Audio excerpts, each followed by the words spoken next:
अस्सलामुअलैकुम नाज़रीन। अदम एतमाद का मामला, लेकिन जहां बयानात सख्त हो रहे हैं वहां पर बड़ी खबर यह है कि इस वक्त पाकिस्तान तहरीक इंसाफ के रहनुमा अब्दुल अलीम खान की लंदन में मियां नवाज शरीफ से मुलाकात हुई है। ज़रा ये बता रहे हैं कि नवाज शरीफ की नून लीग में शमूलियत की दावत पर अलीम खान का मुस्बत जवाब। दोनों रहनुमाओं के दरमियान मुलाकात 2 घंटे तक जारी रही। सियासी मुस्तकबिल के हवाले से राब्ते जारी रखने पर इत्तफाक किया गया।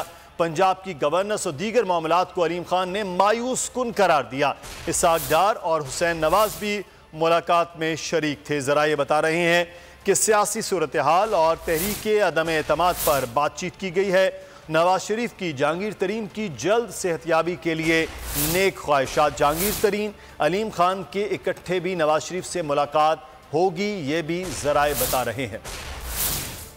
सिद्दीक साजिद हमारे नुमाइंदे इस वक्त हमारे साथ मौजूद हैं। सिद्दीक, तो लंदन में मुलाकात अलीम खान और मियां नवाज शरीफ की हो गई है?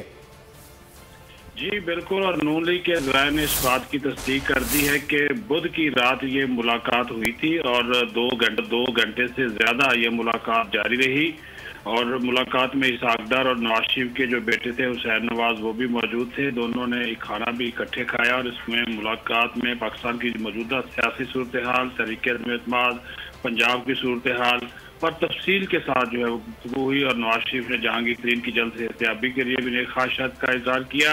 इस मुलाकात का एहतमाम अब्दुल अलीम खान और नवाज शरीफ के जो मुश्तरका दोस्त किया गया था, जबकि शहबाज शरीफ से भी मुलाकात करके गए थे। अलीम खान रवानगी से पहले लाहौर में शहबाज शरीफ से उनकी मुलाकात हुई थी, जिसका एहतमाम ख्वाजा साद रफीक ने किया था। और ज़राए का यह भी कहना है कि जहांगीर तरीन और अलीम खान की इकट्ठे भी जल्द नवाज शरीफ से मुलाकात होगी। और दोनों रहनुमाओं ने सियासी मुस्तकबिल के हवाले से राब्ते जारी रखने पर इत्तेफाक किया है। सब्सक्राइब करें और बेल दबाएं ताकि कोई खबर रह न जाए।